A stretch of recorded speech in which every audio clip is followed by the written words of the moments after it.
Comme prévu, dans cette leçon, on va voir tout simplement export. C'est l'export que tu vas faire pour ton client pour qu'il valide. C'est pas l'export final ultime, et du moins on va pas faire que l'export final ultime. On va faire un export qui permet à notre client de valider, et une fois qu'il a validé, on fera les modifs qui sont nécessaires s'il y a besoin de modifs. Donc on va partir du principe que le client il a accepté, et on va programmer un export qui est l'export final, et on va programmer un export qui est l'export de test pour le client. Donc, deux choses très importantes. On va programmer deux exports, on va faire deux renders qui vont arriver dans la liste ici. Donc on va les programmer un par un parce que si on se met à faire les deux en même temps, on va pas comprendre. On va faire le premier qui est l'export pour le client, qui va devoir comporter plusieurs choses. Il va devoir être assez léger pour que le client puisse le voir de partout et le télécharger facilement. Il va devoir comporter ici des grosses marques pour que tout simplement, si ton client t'a pas encore payé, tu ne te fasses pas voler ton travail sans que tu te fasses payer derrière, parce qu'il ne va pas te voler un truc avec des gros trucs écrits dessus. Ça, c'est très important. Il ne faut jamais envoyer une version de montage tant que tu n'es pas complètement payé et tant que ce n'est pas validé. Et ensuite, on va mettre des timecodes à l'écran pour que le client puisse se repérer facilement et nous faire une liste de notes avec des timecodes précis. Pour faire ça, on va utiliser dans Workspace le Data Burn-in. Le Data Burn-in, tu peux t'en servir pour mettre plein de choses.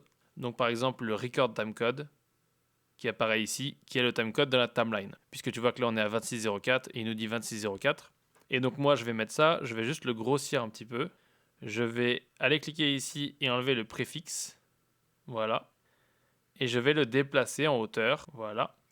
Comme ça va permettre au client de se repérer ici et il va me dire par exemple ouais à 26.04 j'aime pas la chemise ou quoi que ce soit, voilà. Bon, on peut rien faire pour la chemise, mais il va me dire j'aime pas ci ou j'aime pas ça. Et donc du coup moi ça me permettra très facilement de venir ici et de dire hop bah c'est bien là que le client a vu un problème et je vais faire la modif au bon endroit plutôt qu'ils me disent ouais c'est le plan tu sais après avant par rapport à voilà. Donc ça c'est important pour se repérer sur les envois ce que tu envoies à tout ton client quoi. Et après tu peux mettre du custom text, ce qui est très pratique pour mettre par exemple la version du montage. Donc on va mettre montage V1. Voilà. Donc là, on a montage V1, pareil, on peut le caler à un endroit. Tac, tac, tac, tac, tac. Et on peut peut-être un petit peu le diminuer. Et l'autre aussi, ouais, par la même occasion, très bien, comme ça c'est tolérable. Alors après, tu peux les aligner, tu peux faire un beau truc dans le coin, etc. Tu peux faire des folies. Nous, on va rester très très simple. Accessoirement, si tu prends le temps de faire des réglages dans tous les sens, que tu fais un truc magnifique, n'oublie pas de venir ici et de faire Save as New Preset. Comme ça, la prochaine fois que tu sors un film pour un client, tu peux automatiquement appliquer le même preset et il va appliquer le même réglage. Ça peut être super pratique. Surtout si tu mets par exemple, je sais pas, ton logo ici pour faire ton, je sais pas, ton logo pour qu'il y ait ton logo. Donc par exemple, tu cliques ici, tu importes un fichier et tu auras ton logo. Donc ça peut être très pratique pour faire du branding, pour que jusqu'au bout, tu sois professionnel et que ton client, il sache d'où ça vient et que, accessoirement, on te fauche pas ton truc. Donc voilà, on va fermer ça. Maintenant, ce que tu peux faire, c'est soit dire, ok, de toute façon, ils vont pas me voler le film comme ça. Il n'y a pas de risque, en fait, si tu veux, au-delà du vol, il n'y a pas de risque.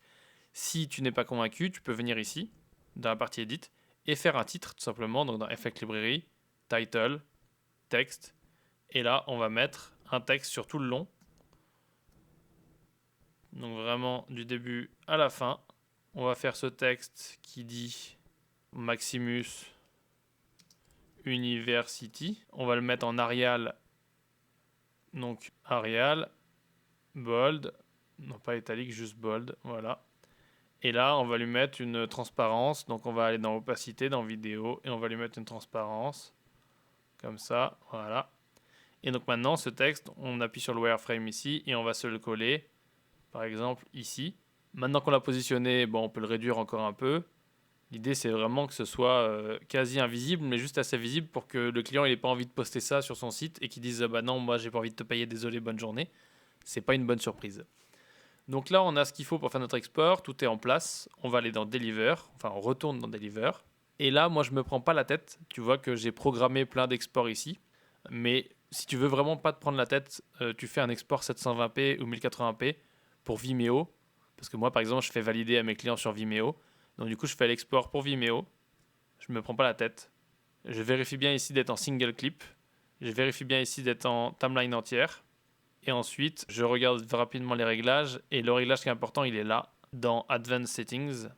C'est que Data Burn-in soit bien validé. il soit pas sur None. Parce que s'il n'est pas sur Same as Project, s'il est sur None, tu n'auras pas tout simplement le data burn-in que tu vois ici. On le met sur None. Là, tu vois qu'il est toujours là, mais il ne sera pas exporté. Donc ça, c'est galère. Et ici, Enable Flat Pass. S'il est sur Off, ça veut dire que ton étalonnage sera exporté. Si par exemple, tu le mets sur Always On, l'étalonnage ne sera pas exporté. Donc tu vas te retrouver avec un export de ton film sans étalonnage. Ça peut être galère. Après, il y a plein d'autres choses ici, mais rien d'important puisque le pré-réglage était très bien fait. On n'a plus qu'à sélectionner ici. Moi, je vais le sortir directement là. Je vais faire export à la date du jour. Je vais faire export. Voilà, tac. Après, je le rangerai. Je fais OK. Add to queue. Et là, j'ai programmé mon premier export. Maintenant, je vais faire mon deuxième export. Moi, il est déjà programmé ici. Voilà, c'est celui-ci. C'est le UHD Master Multipiste. Donc, je vais le mettre et je vais te montrer ce qu'il y a dedans. Donc, c'est un single clip. Dans la vidéo, j'exporte du QuickTime en ProRes HQ. Donc, ça, c'est exactement ce que j'ai tourné. Moi, j'ai tourné en ProRes HQ avec l'Atomos. On l'a vu quand on a créé le projet. Donc là, on va ressortir dans la même qualité. C'est du HD. C'est du 25 images par seconde. De toute façon, tu n'as pas le choix puisque tu as monté en 25 images par seconde. Et ensuite, ici, je vais pas faire de data burn-in. Je vais laisser en off ici. J'ai rien d'autre à toucher puisque je ne veux pas utiliser les médias optimisés. Si je les ai créés, je veux utiliser les médias natifs d'origine. Donc OK, je ne veux pas utiliser ça. Dans audio, là, j'ai fait un truc un peu particulier qui est un peu foufou, qui me permet de retoucher le son ou alors d'envoyer ça à un ingénieur son pour qu'il puisse récupérer les pistes audio indépendantes. Donc ça veut dire que par exemple, l'output de la piste 1 dans mon fichier vidéo, ce sera la piste 1 ici. Tac. Après, la piste 2. Donc moi, j'ai que 2 pistes, j'ai pas besoin de ça et j'ai pas besoin de ça. Donc là, en gros, ma piste 1, elle sera séparée de ma piste 2, alors que si tu fais un export standard comme celui qu'on a programmé là, elles seraient toutes les deux ensemble. Donc ça veut dire que tu pourrais pas les réimporter. Je vais faire l'export et je te montrerai après exactement à quoi ça correspond, parce que c'est vrai que c'est pas très clair. Ensuite, dans Files, ici, j'ai des réglages déjà en place. Voilà, mais c'est globalement des réglages de nom, de nommage. Moi, je veux le timeline name, puisque je l'ai nommé ici, donc je veux que ça garde le même name.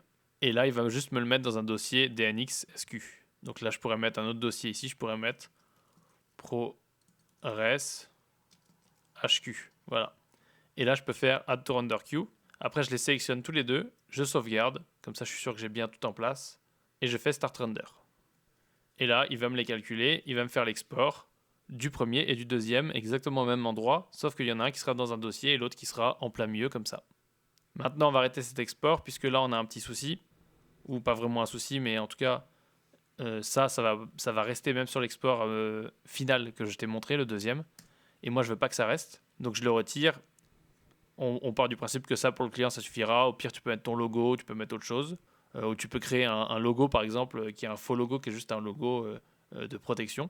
Et donc maintenant, je vais reprendre ça. Et c'est une très bonne occasion pour te montrer comment reprendre des jobs qui sont annulés. Tu peux appuyer sur Start Render. Et là, il va te dire, ouais, ça existe déjà. Et donc, tu peux le rendre automatiquement. Et là, il reprend le rendu automatiquement. Sinon, tu peux faire un clic droit. Et là, tu peux faire Clear Render Status. Comme ça, il va enlever tous les rendus. Et il va te les présenter comme s'ils n'avaient jamais été rendus. Donc là, il est en train de sortir notre Vimeo en 720p avec nos timecodes.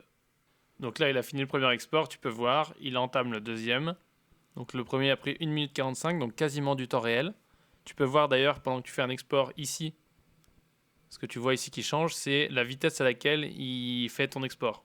Donc là, tu peux voir qu'on est à 25 images par seconde et il fait en gros le rendu, donc l'export, à 14, 15 images par seconde, 16, puisqu'on a pas mal d'effets d'étalonnage et autres. Mais si on avait 0 effet, il prendrait 2 fois moins de temps. Et voilà, les deux exports sont finis. Donc tu vois ici, on a bien notre export donc avec les... Je m'appelle Steve, j'ai 29. Et on a bien là-dedans notre ProRes sans marquage à l'écran. Et tu vois qu'il prend plus de place en taille puisqu'il est en 4K UHD. Je vais juste te montrer rapidement, si je vais dans Média ici, et que je prends cet export et que je le mets là, pour que tu vois la différence. Donc il est où? Il est ici. Il est ici. Et si on fait Play, tu vois que là, on a plusieurs pistes. Et finalement, je me suis rendu compte que c'était assez cher de floquer sa voiture sur Internet. Donc ça veut dire qu'on a bien la piste 1 et 2 et la piste 3 et 4.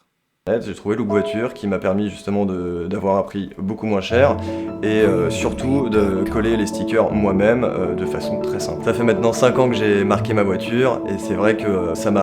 Donc ça, c'est très pratique pour faire un master, donc un fichier que tu vas prendre plus tard pour décliner, parce que ça te permet d'avoir les pistes séparées.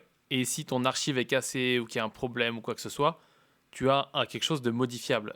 Admettons, le client veut une nouvelle musique, il te demande des modifs ou quoi que ce soit, il y a toujours une galère quelque part, tu peux juste changer la musique. Si tu as archivé le projet, etc., et que tu ne peux pas tout ressortir, que ça prend trop de temps, c'est une manière très très simple de se créer une sécurité en plus. Donc voilà, on va juste vérifier par contre celui qu'on envoie au client, parce que si on ne vérifie pas, c'est du mauvais travail. Donc on prend ça, on vérifie. Je m'appelle Steve, j'ai 29 ans, j'habite à Brie-sur-Marne et je suis webmaster, donc créateur de sites internet. J'ai créé ma société en 2014 et c'est à ce moment-là que je me suis demandé justement comment j'allais communiquer. Est-ce que j'allais communiquer exclusivement via internet ou par des médias physiques comme du prospectus ou justement des stickers. Donc j'ai décidé de floquer ma voiture. À ce moment-là, j'ai entamé mes recherches sur internet, j'ai été voir des prestataires qui étaient spécialisés là-dedans.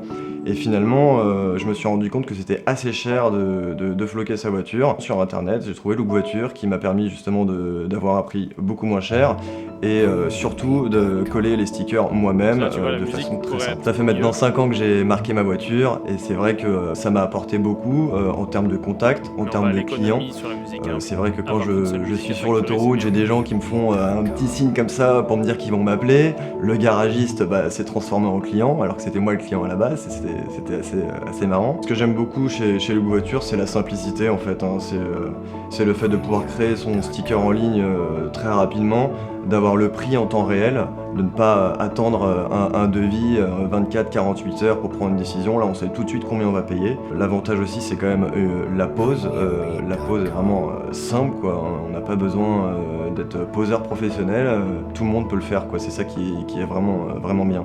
L'investissement qui a été fait au départ, il a largement été rentabilisé aujourd'hui et c'est pour ça justement qu'aujourd'hui je prends d'autres stickers pour poser sur d'autres voitures pour que on puisse voir d'autres voitures avec Direct Webmaster dans d'autres départements finalement. Ça m'a permis de me rendre compte que finalement je ne roulerai plus sans sticker sur ma voiture tout simplement parce que je me dis que les gens me regarderaient sans savoir que je fais de la création de site internet. Et donc voilà, on a notre export, il est vérifié, on peut l'envoyer au client si on est satisfait. Si tu te rends compte, ce qui est tout à fait possible, une fois que tu as fait ça, qu'il y a plein de trucs qui vont pas, parce que des fois sortir du logiciel, ça fait du bien, et tu te rends compte qu'en fait il y a plein de trucs qui vont pas, et ben tu peux reprendre les modifs et envoyer quelque chose qui est satisfaisant et qui te plaît. Je te remercie d'avoir regardé cette leçon. Maintenant que tu l'as terminée, tu peux la noter en haut à droite à l'aide des petites étoiles. Tu peux aussi écrire en commentaire un résumé de ce que tu as compris et bien entendu poser tes questions. Tu peux aussi cliquer sur terminer en bas à gauche pour valider ton avancement.